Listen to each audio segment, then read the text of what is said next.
do have a deputation this evening, and I'm keen that we take that first and then consider the item to which that relates, which is item 15. Is that okay with Cabinet? Excellent. Before moving on to item 10, I also wanted to draw Cabinet's attention to the fact that there is exempt information relating to item 15, item 30. Now, what I'd want to say at this stage is that any discussion of item 15 should take place in the open part of the meeting, unless it very specifically refers to the exempt information. So I just ask you to bear that in mind in listening to the deputation and in considering the report, which we will do straight after the deputation.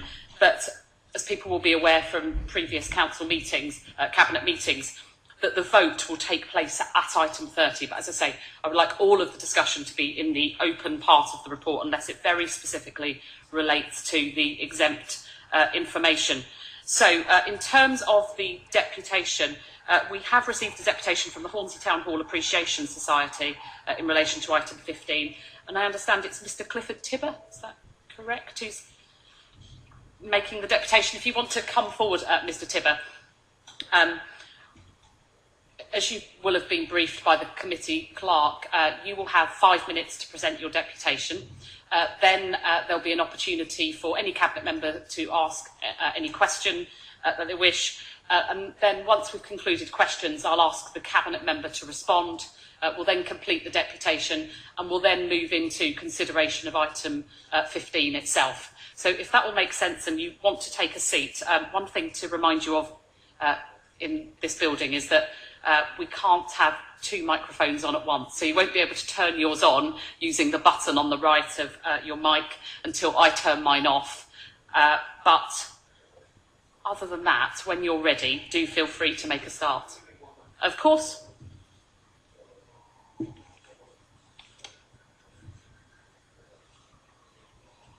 And I should say that if you've got colleagues that you want to invite to come forward when you respond to questions, then I think we say is it up to 4 or 5 people? Yeah. Yeah, then that's perfectly in order. So 5 minutes. Oh, sorry, it's my mistake. It's 3. It's 3. It's completely my mistake. Of course you may. Can I explain this at the mic outside? Yes, why don't you, I tell you what, why don't you explain the petition now for a moment, and then we'll move into your 3 minutes. Thank you. So this petition was started online by the Town Hall Appreciation Society in response really to the report from Cabinet. And within the space of a week, there are over 2,300 signatures urging Cabinet not to make a decision tonight, but to take away the report and reconsider before making any decision on the preferred bidder. So I hope that that report will carry some sway. Gosh, I feel a bit like the defence counsel for the condemned man of Hornsey here, seeking a stay of execution, but I'll do what I can.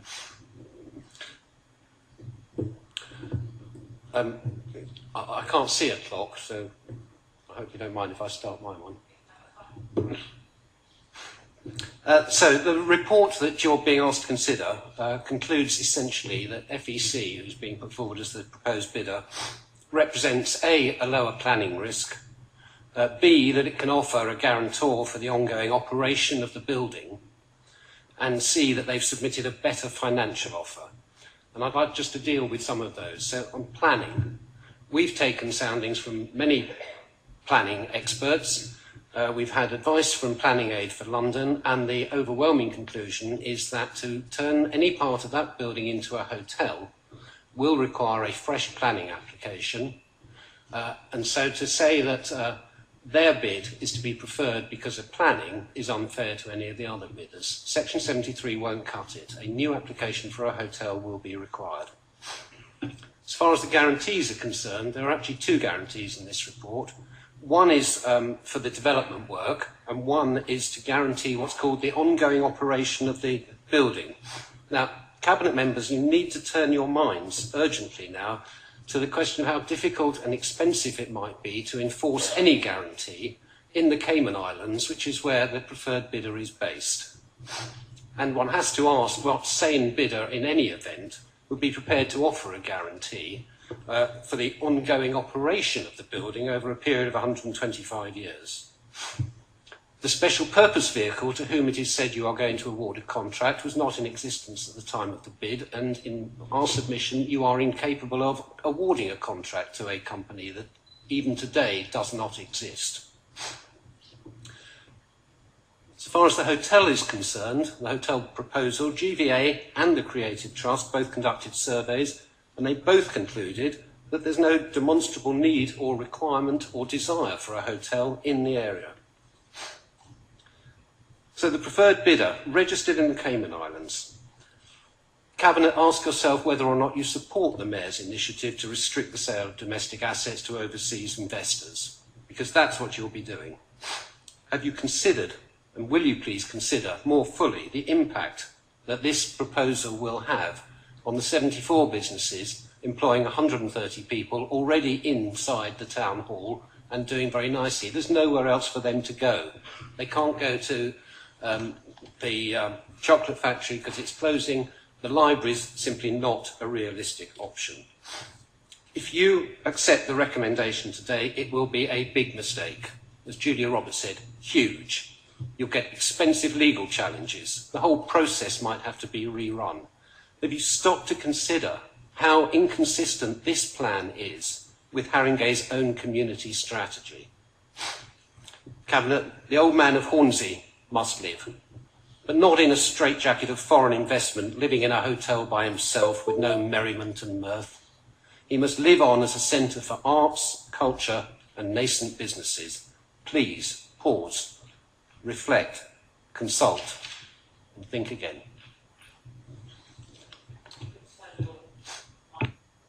Thank you very much, and thank you for sticking to time. It's greatly appreciated. So I turn now to Cabinet members and ask if anyone has a question for Mr Tibber. Councillor Arthur. Thank you very much for that, and good to see you here.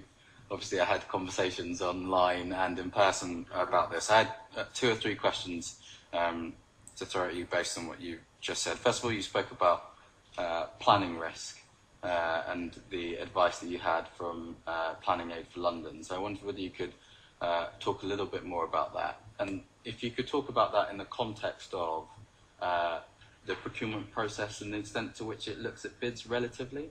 Because I guess my challenge back to you would be that even if we were to take your point that there was a planning risk, I guess the challenge for the procurement process is to see which delivers the greater planning risk. And if, as part of an objective process, it's clear that Tishman Speyer, with its, or I should say rather the other bidder, it provides a greater planning risk, I would question the extent to which the fact that you believe that the preferred bidder has a planning risk should outweigh that fact. So that would be one question. The second question would be around the petition and the extent to which you think the petition fully reflects the preferred bidder's proposal, so that people were aware of it when they were signing the petition against the preferred bidder's proposal, or at least asking for a delay. And then finally, you referred to the Arts Centre and the value that the community places on arts coming from the building, arts and creative activity coming from the building. I wondered whether you could talk a bit more about that as well. I'll hand over, if I may, to more than one of my colleagues to deal with those. But Mr Henschel is a planning, knows far more about planning than I do. But I think before I ask him to respond, there is a fundamental misunderstanding, perhaps, in your question about planning, because it's not a question of whether one, as far as the report is concerned, it doesn't suggest that one planning risk is greater than another. What it said is that Tishman Speyer wanted greater use of they wanted to increase the number of residential developments, which would require a planning application. it actually, in fact, the report does say that, because I read it literally before I came out, and it's a bullet pointed. If someone else can point me to it, it's near the start of the report. I think it's 6.25. Planning, the unsuccessful bidder which carried greater planning risk. That is relative, but I'll let Ivan answer the main question about planning, and I'll find the other paragraph. There's more than one reference to it in the report. Is that on? Yeah. So, as we understand it, the alternative bidder, their proposal was to keep the town hall more as it is functioning currently. Would that be correct? The alternative bidder was proposing to keep the art centre and the businesses and the town hall as it currently is running, more so, far more so than the bidder that you prefer. Is that the case?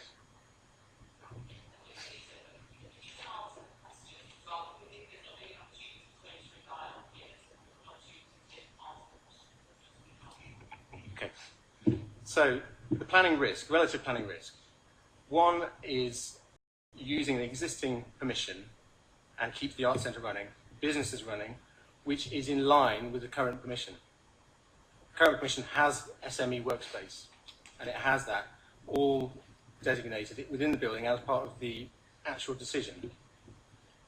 The new bidder has an entirely new use, which is not possible, as I see it, and as many other experts see it, it's not possible to see as that being part of existing planning arrangements in any way. It will need a new application, it will need new consultation, and to say that there's a relatively lower planning risk with the addition of a hotel is completely false. There's no option for saying that. Either it's a Section 73, it needs consultation. New application, it needs new consultation. So I can't see personally how there is any way a lesser planning risk with a scheme that is more in line with the current permission.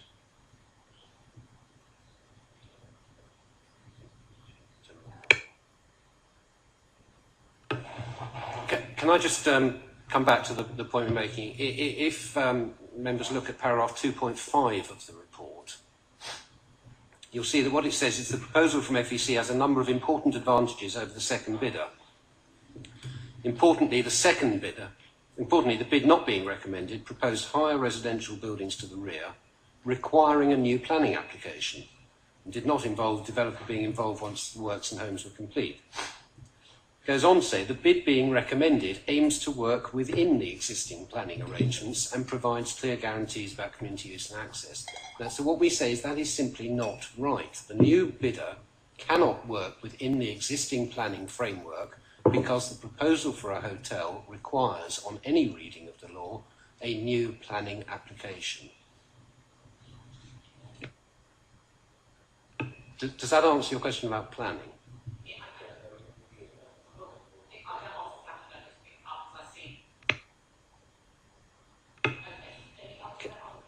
Yes. Can I ask perhaps Cllr to deal with the petition which you asked about?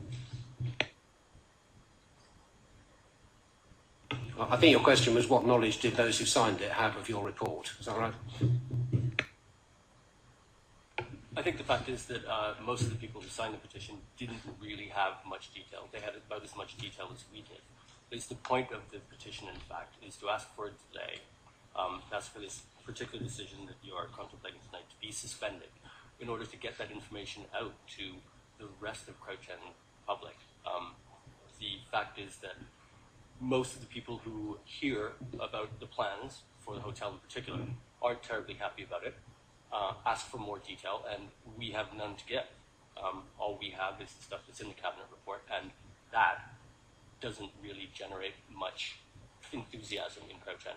And so the petition is launched really as a stopgap to ask everyone to take a deep breath and, as Cliff said, delay, just wait for a bit, get more information out to the public, so that, in fact, if we have to launch another petition later on, it'll be much more fulsome in its detail, and people will be able to come to a decision that perhaps more closely reflects an evaluation of the information you have, but we do not.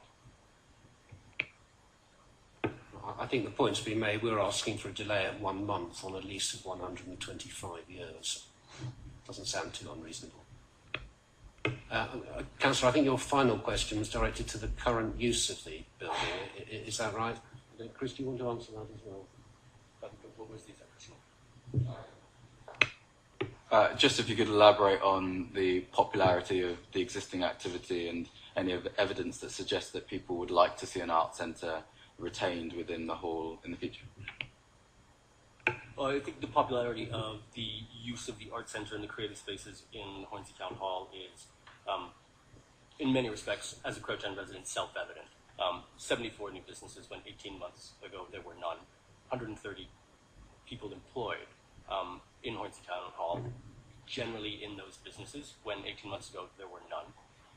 I'm also director of Crouch End Festival, and we, until this past summer, were generally restricted to hosting our activities outside in the forecourt and the green.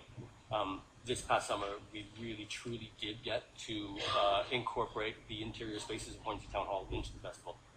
And estimates run somewhere between 5,000 and 7,000 people coming through the green, the square, and Hornsey Town Hall during that time. To a person, they were all amazed at the, aside from the grandeur itself of the interior spaces, simply at the life that had been brought back to the building. Any weekday afternoon, even when it's raining on a Wednesday, you will find people in the Art Centre Cafe, people sitting in the lobby, even just wandering in to have a look. Anecdotally, one of the most satisfying things for us has been the number of people who just wander into Town Hall just to see what's going on. They're not going for any specific event or any specific purpose. It happens to be there. They now know it's open. They now know things are happening inside. And so they go just because it's a place to go and see what's happening. Okay, could I just ask a question? In listening to both the deputation and the responses to questions, what I'm not entirely clear about is whether you come here more supportive of the other bid than the recommended bid, or whether your position could be better characterised as a none of the above. I am so grateful you asked me that question, because out in the public arena are all sorts of misplaced ideas about who we are and what we want. First of all, can I say we are apolitical. We are not a political lobbying group of any party. Secondly, we have not supported and do not support and hold no brief for any of the bidders whatsoever. Members of the Appreciation Society have, during the course of the procurement process, spoken to all of those who were interested in order to gauge what it was that they were planning to do. And we have, of course, spoken to Petition Spare, as we have spoken to FEC, as we have spoken to others who didn't make it through to the final two for one reason or another. So we hold no brief for anybody. We want to see, and you know, I should sort of perhaps make it absolutely clear that the Appreciation Society is there solely to safeguard the principles of community access and use for the town hall, the square and the green. We do not want to see the Crouch End Festival not being able to be there. We do not want to see these nascent businesses being turfed out.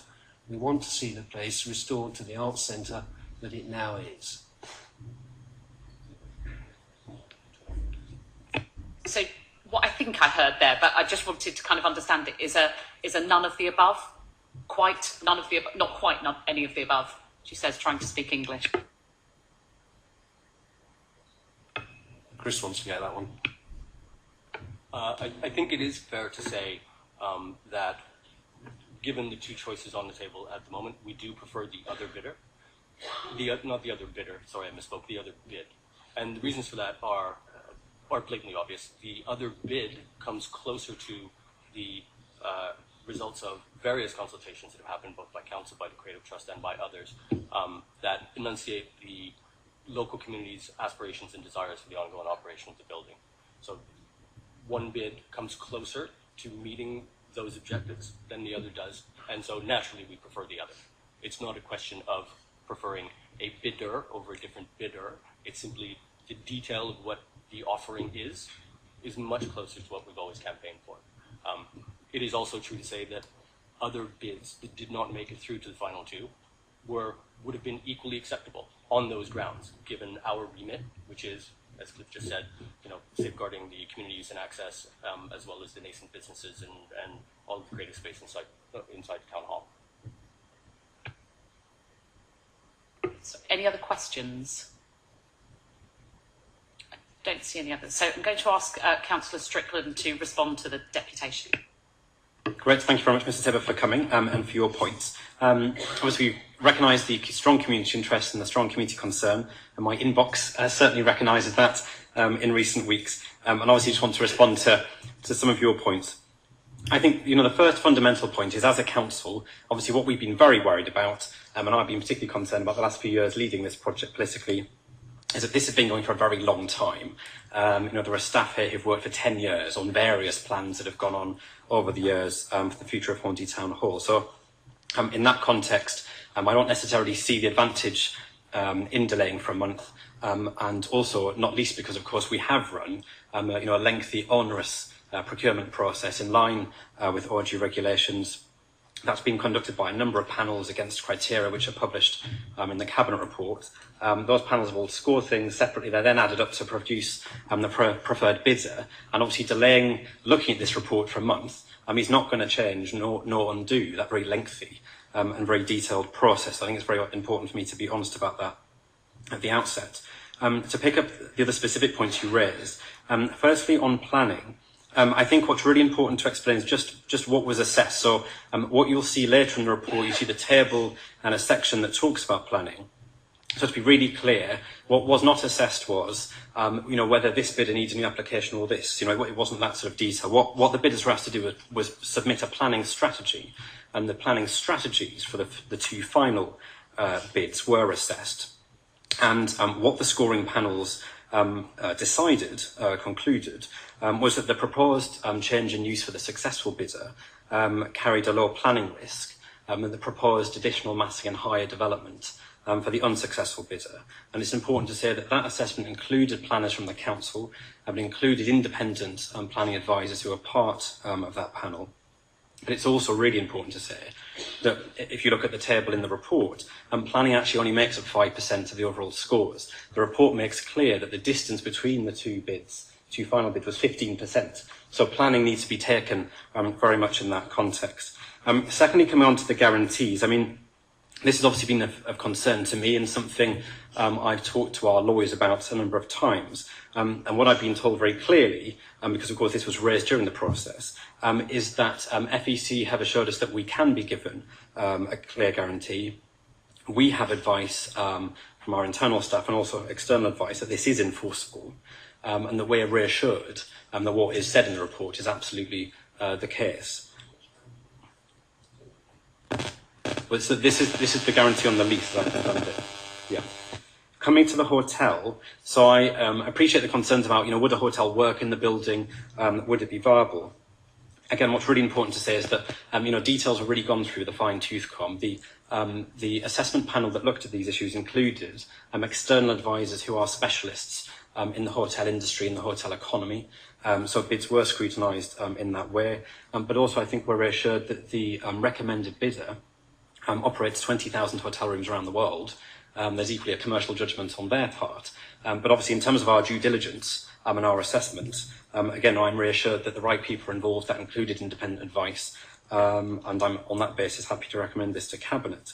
In terms of businesses in the town hall, I think that's a really important point. I think, we have to be really honest, don't we, and say we did not want to leave the town hall empty, which it was before. It seemed to us, as it clearly seems to you, a crying shame to leave this absolutely stunning building empty. We were really clear then that when the map view option failed, and we were going to start a new process, a new bidding round, the last thing we wanted to do for those 18 months 2 years was just leave this absolutely fantastic building empty. So we as a council instigated interim use in the town hall. I'm absolutely delighted that ANA have run such a fantastic range of activities. But it's important to be honest that we were always really clear that was temporary use to bring the building to life while we picked a longer term solution. All of the businesses would have been told that this was interim use.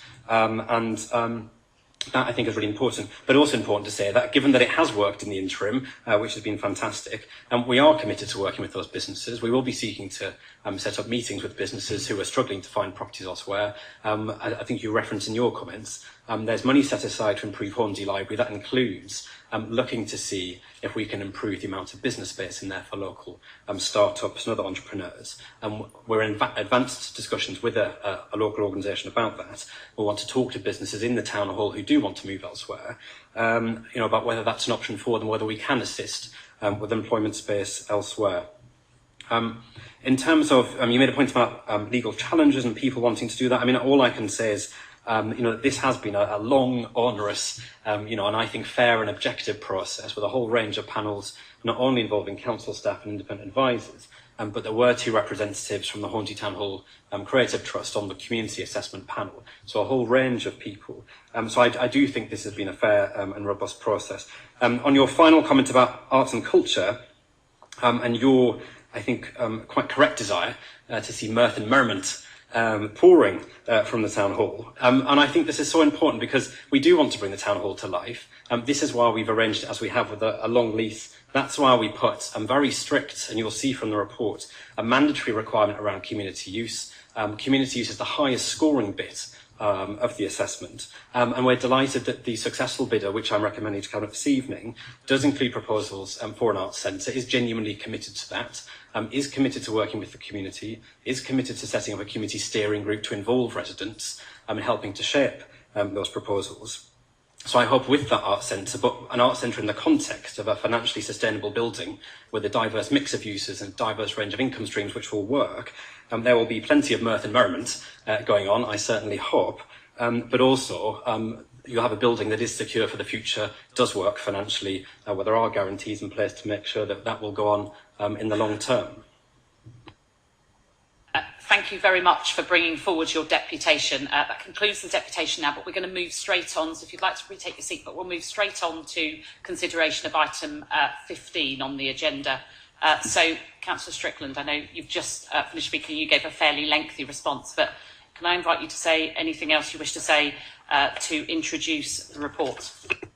Yes, thank you, Lisa. I suppose just to remind people of the context, and I think obviously we've got a number of Cabinet members who were elected at the last election, a number of residents who've got involved quite recently. I think it's important to stress just how long this process has been going on, how the council has been absolutely determined to find a successful future for the town hall, which will work in the long term. We were all really disappointed that after 4 years of working with Mountview Academy of Theatre Arts, it became clear that they simply couldn't make that work for them financially. That was very disappointing. But I am pleased that we did act decisively and we did start a procurement process. And I'm also quite proud that we set up a group and involved myself, and involved 3 ward councillors, representatives of the Creative Trust, to discuss how to best handle this. And we did agree that we would have that double protection for community use. Firstly, it was a mandatory requirement. No bid would be looked at and assessed unless there were certain minimum guarantees around public access. But then, as I mentioned just now, my comments leader, at 21%, it was on the highest scoring section. So that was a really clear priority. But also, we've always been honest, and we held an absolutely packed public meeting at the town hall in 2015, 3 workshops with chairs and representatives of key community organisations in Crouch End, and also an exhibition in Hornsey Library. We've always been really clear that the solution for the town hall in the long term has to be commercially viable, because our absolute priority is to save this building for future generations of residents. It's to get desperately needed investment to restore the building, which we've been honest we can't afford to provide, and to really bring the town hall to life, which I think is absolutely right. So I think I made most of my other comments in response to the deputation.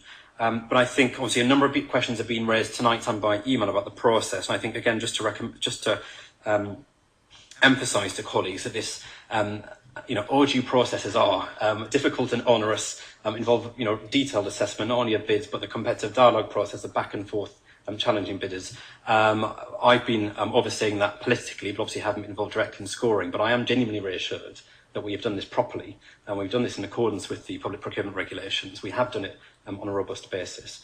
And I have to say, given the huge challenges of the building, with the high ongoing maintenance costs, the high restoration costs, that we've got to a solution that's a really nice balance of community use, arts use, and the hotel and cafe restaurant, which will give some jobs, but also some economic vitality.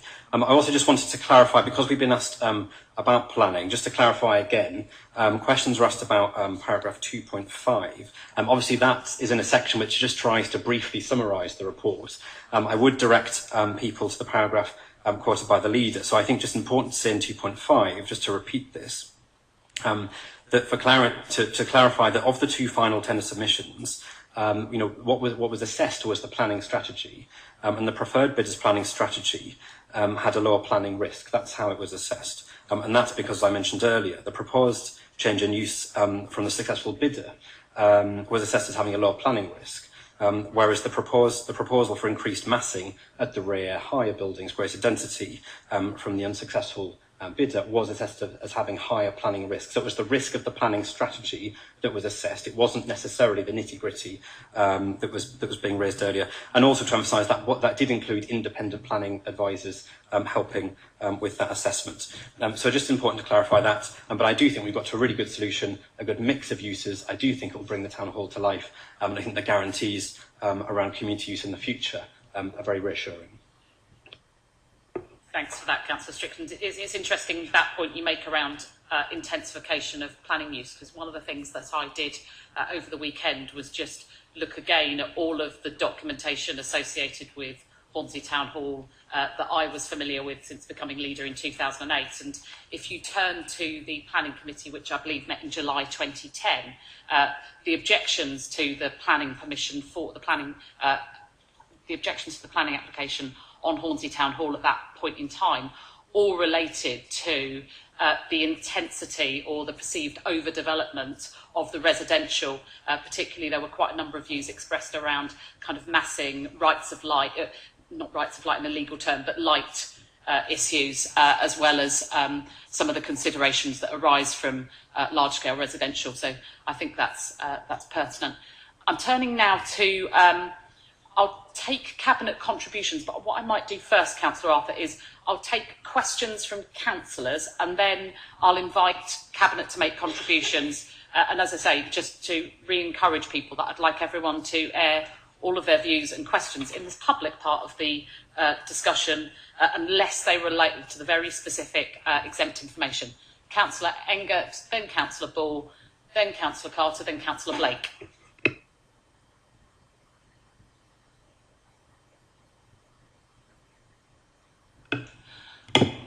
I have two questions concerning page 330, 1.6. How many of the proposed residential units will be affordable? And will the percentage of affordable be below the 40% that is recommended in the housing strategy on page 416, 5.2? And the second question is, I'm concerned about the wording here, that at least some historic parts of the building will be used for the hotel. How many square metres for the town hall itself will be used for the hotel? Thank you. Thank you very much, Councillor Engert. So, the answer to the first question, I believe you know, but I shall answer it nonetheless.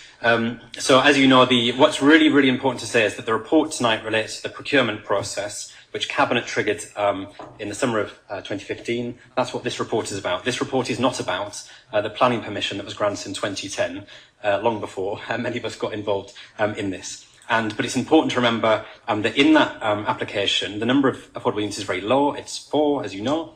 But it's, as the leader was suggesting, it's very important to remember why that's the case. And that's the case because the cost of restoring the building is very, very significant. And the development obviously needs to pay for that, needs to contribute for that. So it's not the case that all of the profit can be sort of happily redistributed into affordable housing. The call on money on this site is to make sure this Grade 2 star, absolutely fantastic listed building, but which needs significant restoration, is on the English Heritage at-risk register, receives the money that it desperately needs. And that's really, really important planning context. However, as I've said in response to emails from residents, the issue of affordable housing for the future is something that, of course, we will discuss with a successful bidder if a decision is made this evening, but I can't make any guarantees about that. The existing planning permission very much is there. In terms of the exact number of square metres that we're talking about a hotel, that's not something I can answer this evening with that level of detail. But what we are reassured about is that the successful bidder has made very clear that if a positive decision is made this evening, that they will want to have staff in or around the town hall as soon as possible, and they can start to answer more detailed questions from residents, sit down and meet community groups, and as detailed plans are developed, can then discuss them openly with residents. And just to add a bit of personal context to that, so and again, as I say, I did spend some of the weekend reacquainting myself with the paperwork around this. What's quite interesting, if you go back to the Cabinet report of 2009, it was suggested at that stage that the residential, which was always seen as an enabler for the development, it would provide the funding that needed to be reinvested to bring the town hall back into its sort of former glory. That there was some Knight Frank advice at that time that suggested that we'd go for a mix which was about 70% private, 30% affordable, and that was passed by the Cabinet. When it came forward to the Planning Committee in July 2010, and by that point the council were working hand in hand with the Creative Trust, who were looking to restore the building and ensure that it ran on a community basis that I think many people still would really value. What became clear is that there would have to be more units, so it went up to 123 units, that only 4 of those units would be affordable because the planning gain would have to be invested into ensuring there was a sort of cultural dividend, if you like, in the restoration of the building rather than a housing gain in terms of affordable units, but that also, even with those provisions, that there was still a funding gap of in excess of £3 million. And then if you fast forward to 2011 and the Mountview bid, what you actually see there, again, Mountview's plans were they were going to just dispose of the residential planning permission to a developer, use the capital receipt from that to do the restoration and turn it into their new home as they envisaged. And when we went to a gateway review in 2013-14 of the Mountview plans, again, it was realised that even with the residential enabler, there wasn't sufficient funds to bring forward a viable scheme. And that's why Mountview pulled out. And I guess the point in raising those things just starts to show you the sort of intractable nature of the challenge of securing residential development that provides an enabler, but at the same time that actually provides sufficient capital funding to bring forward the restoration and ongoing viability of the town hall. Okay, next I had Councillor Bull. Thank you very much. I'm trying to get my head around, Alan, this whole stuff with planning now. I've always been happy to admit that what I know about the planning system, you could write on the back of a postage stamp. Give me the NHS any day. But with planning, I was listening to what the leader said, and I saw a copy of the leader's email to me earlier, talking about the planning application back in 2010. I'd like to think that the property market is a lot better now than it was then. To give you an example, I bought my life tasty little 2-bedroom flat for $161,000 in 2006. Wood chip wallpaper and a clapped out old kitchen, and it was worth $240,000 last year. It's probably worth about $300,000 now. So the property market's got better. And on that basis, I'm trying to get my head around why you think the preferred bidder would want to engage in a conversation with us about affordable housing. If they were minded to do that, why wouldn't they put in a new planning application in now as the preferred, if they were going to be agreed as the preferred bidder? That's the first question. Second question is, I went to Hornsey Town Hall this weekend, and I hadn't been, this would take me back in history, since the last time I went there was a customer service centre at Hornsey Town Hall. Now, how many years ago was that? I think I was probably the cabinet member at the time, so haven't been for a long time. Quite happy to admit that that was a bad, that took a long time for me to go back there. And I saw a lot of the heritage there, the old council chamber, the mayor's parlour, the whole lot. Can you give a reassurance that that's going to be preserved? That's the second question. The third question is, I went back and had a look at my papers on Hornsey Town Hall. I remember a proposal by the then cabinet member for finance around 2008, which said that the way to restore Hornsey Town Hall would be to sell off the car park and ring fence the money and invest it into Hornsey Town Hall for the restoration. Now, I'm not going to go into some of the commercial sensitivities around it, but I would venture to put to you that the sell-off of the car park would easily raise enough money to reinvest into Hornsey Town Hall. I've done a little bit of research. I'm not going to say how much I found out it could go for, but I've been led to believe that it could definitely work. The fourth observation, Alan, would be on the Honourable Lady for Hornsey Wood Green's website. Well, I've asked 3 questions, Leader. What have I not asked that wasn't a question? Oh, no, fine. The observation was a question that's on Catherine West's website, and it's around the tax status of the preferred bidder and the fact that people who've got assets tied up in the Cayman Islands is on the blacklist of the 30 uncooperative tax havens. Can you give us some reassurance that we will be able to we will be able to hold this particular company to account? And the fifth observation, or the fifth question, was, can you perhaps comment on another thing that Catherine's picked up on her website, was around the boutique hotel and the engagement that she's had with residents about that suggests that there's absolutely no appetite for that whatsoever. If that's the case, and we are, as we like to be, a really engaging council, engaging across the borough, why are we engaging, when we've engaged with residents about this particular issue and they've said that there's not something that there's an appetite for, why are we still pushing ahead with it? Thank you. Thank you very much, Councillor Balso. Your first question then, in terms of changes in the market, I think 2 things to say. I think the first really important thing is that values in the borough will have gone up in that time, but that actually construction costs and renovation costs have gone up significantly. Construction inflation is currently running about 16% a year. So we need to remember that it's not the case that values have gone up and the cost of restoration has been frozen. That's not the case at all. That I think is really, really important. And of course, in that time, some further deterioration is likely to have happened to the building in any case. The second thing, of course, is as I said, this procurement process has been run with a given of a previous planning permission that was given 6 years ago. That's a live planning permission because some demolition work was conducted in 2013 to start work going in anticipation of a Mount View solution working. Now, obviously, that didn't happen. So there is a live planning application, and that is obviously, as I said, very, very important context. The second thing, in terms of heritage and the council chamber and other key rooms, absolutely. That would be restored, and that the plan involves those absolutely fantastic rooms being brought back into full use. In terms of selling the car parking, I think the proposal for housing in the planning permission is built on the car park, so that the car park is being used in that sense.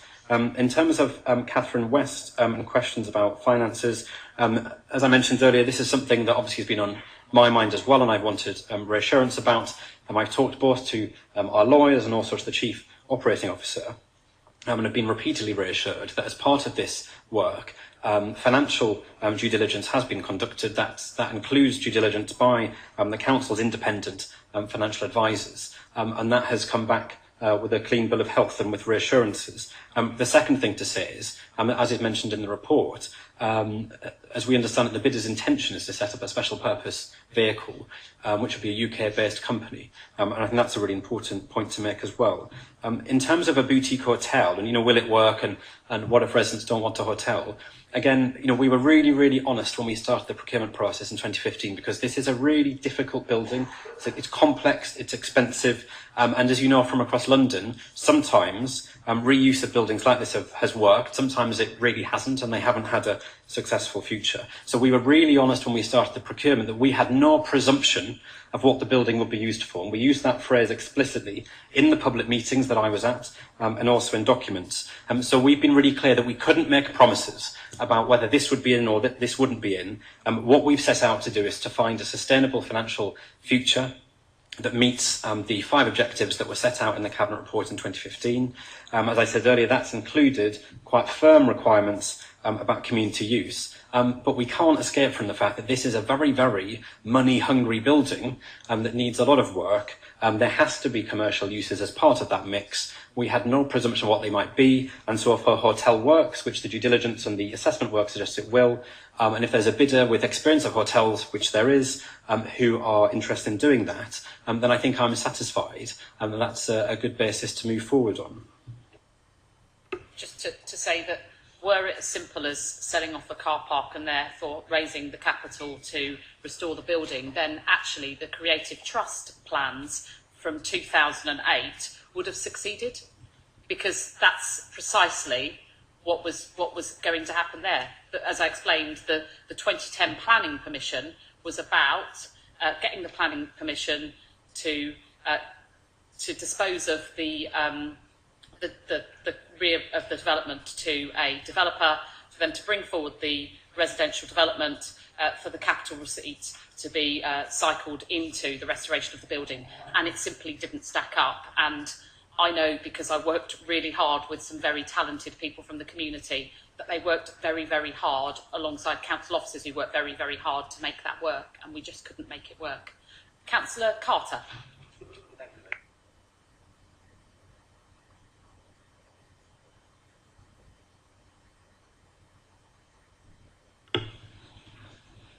Thank you, Chair. I have a couple of questions. They're both for the Cabinet Member for Planning, and they're unrelated, but Cllr Strickland, I think you said publicly within the last few weeks, the first question is about the fate of the Town Hall Square. You said that you ruled out housing on it, and you ruled out, I think you said large-scale development. Now, the use of the qualification large scale would seem to leave the way open for small scale development and medium scale development. I heard somewhere that you might have in mind something like shops or kiosks on that square. Could you comment on that, please? That's the first question.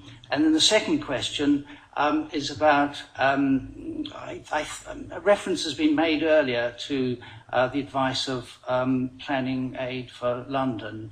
Can I ask, have you seen it? I believe you have been sent their advice. If you haven't received it, I can certainly send it to you. We probably don't have time at the moment for me to read it out. But my questions in relation to the advice of Planning Aid for London are, firstly, are you aware of it, which calls for a need for a new planning application should the hotel project be given the go-ahead by the Cabinet or the Council? Have you consulted our planning department, and could you tell us what their advice is, please? And finally, if a new application is needed, would this lead to a retrospective rescoring of the bids of the OG disposal process? Thank you. Thank you very much, Councillor Carter. So, in terms of the Town Hall Square, what this report and the previous report made very, very clear, and it's one of the core objectives for our work on this, is that one of the core objectives is that public access is guaranteed to the Town Hall and to the Square. So I think claims that have been circulated that the Square and the Green, which is included there, would see sort of a drastic development or a tower block or other things I've read in my inbox is absolutely not the case. And it's been a clear objective that public access to that square is guaranteed, but we've also been clear that we spend as a council very, very limited amounts of money on the upkeep of that green. We've been quite honest in public meetings about the Town Hall, that's not good enough, and we want to see more investment in it and better use of it. And that's something that the proposed preferred bidder has said that they would be happy to do.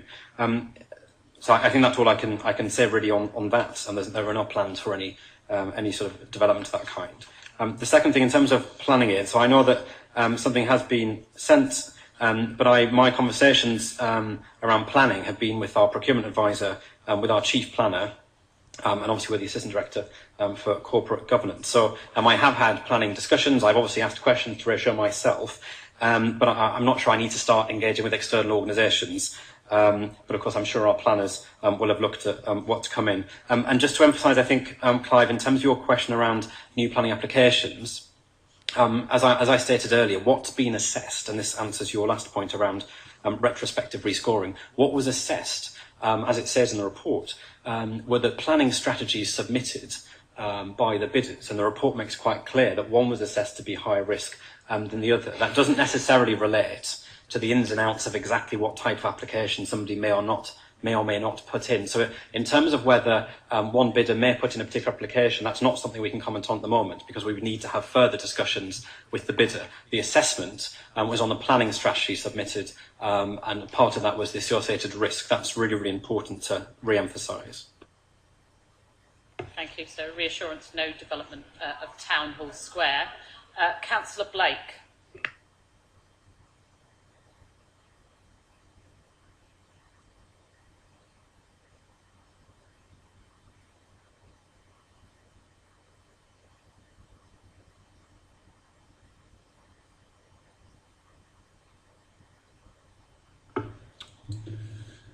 Hi, Alan. How you doing?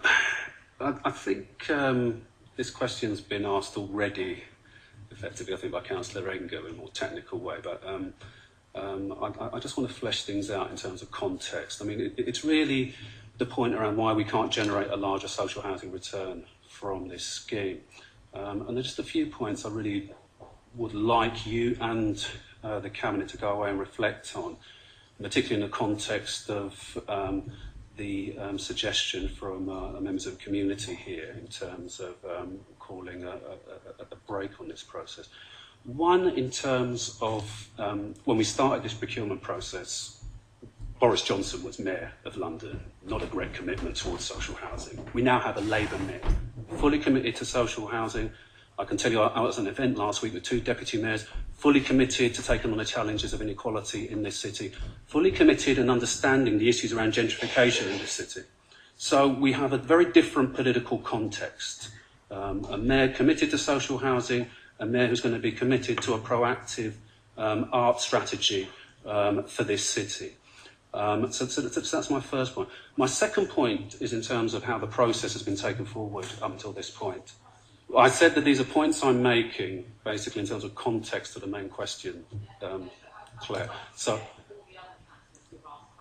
well, believe you me, I'll be a lot briefer because I've only got 2 more points to make, really, in terms that I'd like Alan to.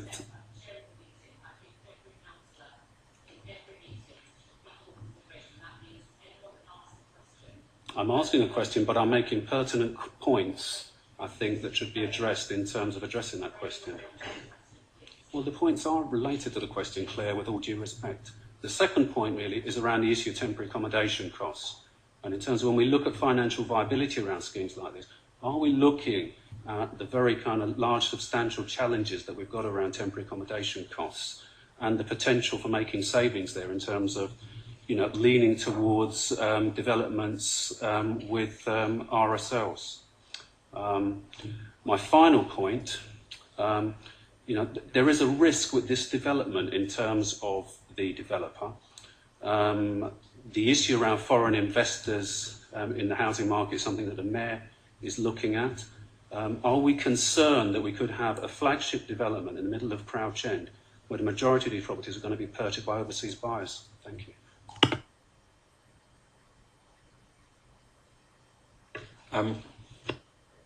Thank you, Councillor Blake, for those comments. So to sort of, I suppose, rerun the argument on social housing return. So, of course, the Mayor has changed and the political context has changed, but I suppose the really important point for us to recognise is that the building hasn't changed. The building is still there.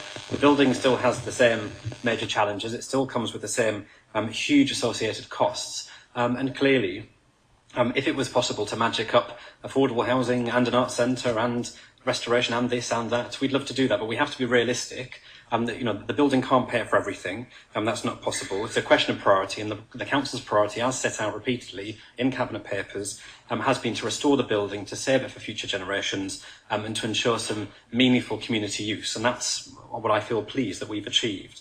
So it has to be absolutely seen in that context. It's also important to say that if the successful bidder did want to bring forward a new application, that equally brings with it liability for SIL, for other costs. So there isn't a simple trade-off of, just bring a new application along. I'm afraid it's not as simple as that. And this is something that I have discussed and I've raised myself in meetings with the GLA in their housing team. But obviously, until Cabinet makes a decision, this is not something in terms of, and until we've had further conversation with the bidder on the basis of a decision, this is not something I can really say anything more about. In terms of temporary accommodation costs, so obviously I'm very aware of the significant costs of temporary accommodation. As you know, and there are reports which I'm bringing later in the meeting to deal with exactly that issue. But again, I think it's really important to emphasise that, as the leaders made very, very clear as well, the reason for the arrangements at the back with the housing and the reason for the lower level of affordable is that the housing is there really as enabling development to contribute to the huge cost of restoring this fantastic building, which is our priority. So if all of that housing was TA, the risk accounts for us that brings with it a cost. It doesn't bring with it any income. So I can't possibly see, I'm afraid, how all of those homes becoming temporary accommodation helps at all. And I think quite the opposite would significantly undermine the project and the financial basis for it. And then your final question in terms of whether I'm worried about foreign investment, I suppose what I'm worried about is securing a future of this town hall with an organisation we can enter into a binding contract with, and we can have reassurance they're bound by a lease and they're bound by particular terms. Where that company comes from, I'm not particularly bothered about. If people want to bring money and invest in our borough, then I feel quite proud that we've attracted that investment. I feel really, I think it's fantastic that they've chosen to invest in Haringey rather than anywhere else. It's also, I think, very important to remind you, Councillor Blake, that while FEC is a company that's obviously developed originally from Hong Kong, the unsuccessful bid at Tishman Spear is very much an American company, is one of the biggest real estate companies in America, owns the Chrysler and the Rockefeller centres. So, if you want to put it like that, both of these companies have got significant foreign roots, but I don't think it's for Cabinet to take a view on, the nationality of certain bidders. I think that's quite inappropriate, actually.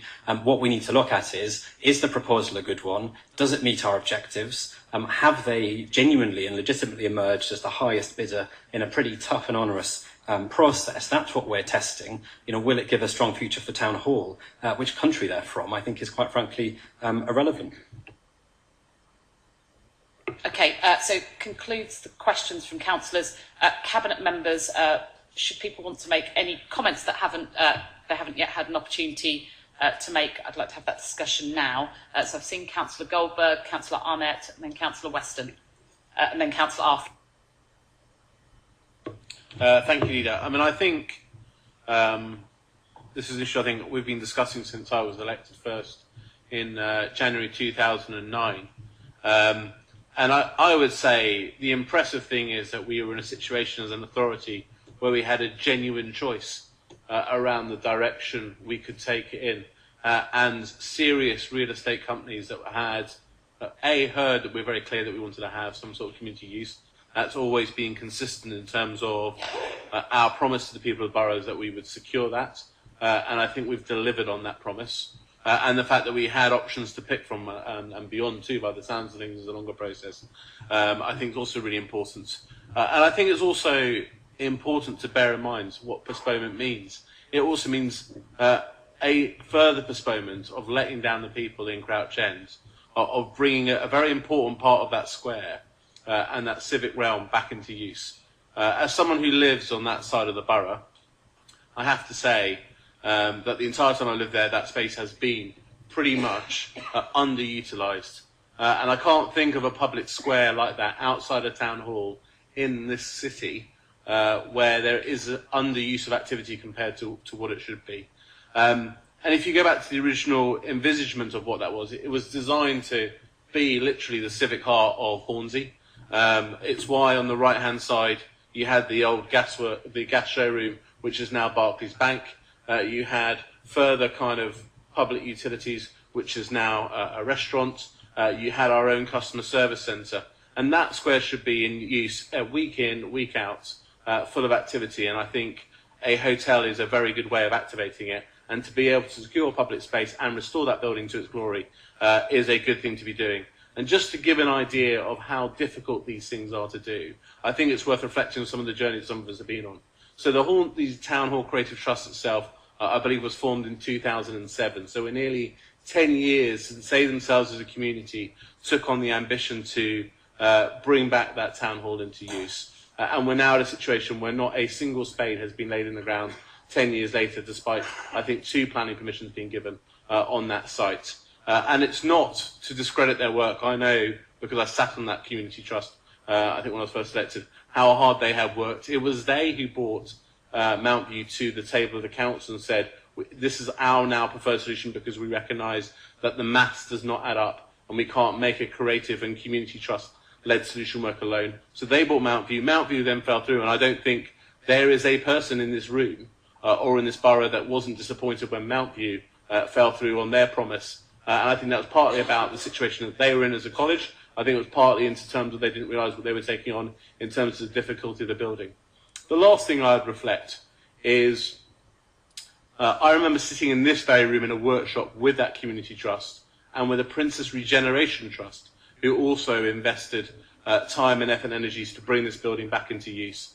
And they talked about the Armagh Jail as a successful project that would open as a hotel with their support. Armagh Jail is not open today in that form. It's not succeeded as a regeneration programme. And I think to have a viable submission on the table makes me minded that we have a duty as councillors of this borough to bring that back into use, to make sure that we protect the footfall into that high street and that we create a viable and kind of community space of activities that will attract people into Crouch End. And I would also echo that, you know, I think a message that we would send out to anyone at the moment, especially in a post-Brexit scenario, that we weren't interested in foreign investment is one that I think is extremely ugly. And I certainly wouldn't want to do so. It's not the business of this council to be judging the tax status. I don't think we have a legal status in that. Our job is to deliver for these residents something that is viable economically and economically thriving in all our town centres. And I think we'd be remiss to neglect Crouch End on that basis on that principle. Thank you, Leader.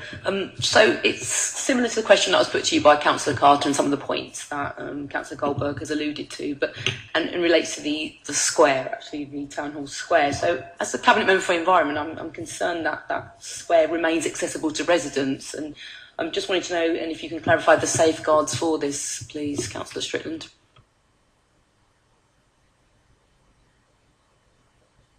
Thanks, Leader. Councillor Strickland, I think you mentioned in response to the deputation, Sir, the plans to, should the Cabinet agree to appoint the preferred bidder tonight, to set up a steering group to encourage community involvement going forward as the plans develop. So I wonder if you could perhaps give us some further reassurances and if you are in a position to detail on what that might look like. Thank you, Leader. Firstly, to thank Councillor Goldberg for his comments and for the history on that, which I think is incredibly powerful and incredibly useful for our deliberations this evening. Secondly, to Councillor Armott on the square. As I mentioned, Councillor Armott, in the procurement objectives, which obviously Cabinet has agreed previously, and which obviously determined the framework that we worked with bidders in, public access to the hall and square have always been there, so that's absolutely guaranteed. And we've been really clear that we want to see actually more use of the square. We want to see additional investment. We want to see it maintained to a higher standard. We'd like to see more going on. And I think, as Councillor Goldberg said, you know, it's a rare example in the middle of Crouch End of a large open space. And residents have complained to us. They think it's a bit scruffy, it's underused, it needs more investment. We absolutely agree with that, and that's what the bidder has promised to do, which I think is really exciting. Councillor West, in terms of the steering group, so the way it will work is that the bidder is keen. We've obviously met with them recently to understand their intentions more fully. They've said they're keen to involve the community in looking at the future of the the square and how that works, but also to look at the arts centre, the community use essentially, and how that works in the building. So their proposal is that, of course, they'll have consultations and other things going on in the coming months, but actually when the building is ready to be opened, you then have a very sort of meaningful, substantive steering group that would help oversee those community uses, which I think is incredibly welcome, because I know people have obviously been in touch about this, and in the workshops and public meetings that I hosted, this was raised. I'm very pleased that we've got a clear commitment on that, which is set out in writing in the report. The second thing to say is that I know people have got lots of questions, and of course one of the challenges always with any procurement exercise is at this point we cannot provide extraordinary amounts of detail to answer everybody's questions, and I completely understand that can be quite frustrating, but that's how it works. Now clearly, if Cabinet says yes this evening, FEC will then go away and will start really working up a much more detailed proposal that they'll be keen to discuss. And as I mentioned earlier, they've been very clear that they want to start meeting residents as soon as possible, and they will have a permanent presence in or around the town hall, depending on what works best, which initially will be a sort of, you can go and ask your questions, but as plans start to emerge and more detailed proposals start to emerge, will be a sort of consultation hub, as it were, to allow residents to have a sort of drop in any time to go and look at stuff. So I'm pleased that they're being accessible. They're genuinely keen to work with the community, and I hope that will reassure people who I know are very keen to express their view and to get involved. And then I also had Councillor Arthur. Thank you, Leader. So I thought I'd share a few reflections, coming both as the Cabinet Member for Finance, but also obviously as one of the ward councillors for Crouch End. As the Cabinet Member for Finance, I think it is just worth restating, and Councillor Strickland touched on this, the financial context that the council is in. And I think, for a number of residents, they've been keen, and they've spoken to me and to Councillor Doran, to Councillor Strickland, to Councillor Elliott, asking why we can't just keep the building and run it on our own. And I think it's really important to state that, in the context where we're seeing our budget cut by, 40%, we're going to have seen a reduction in figures by about 190 million from 2010 to 2018.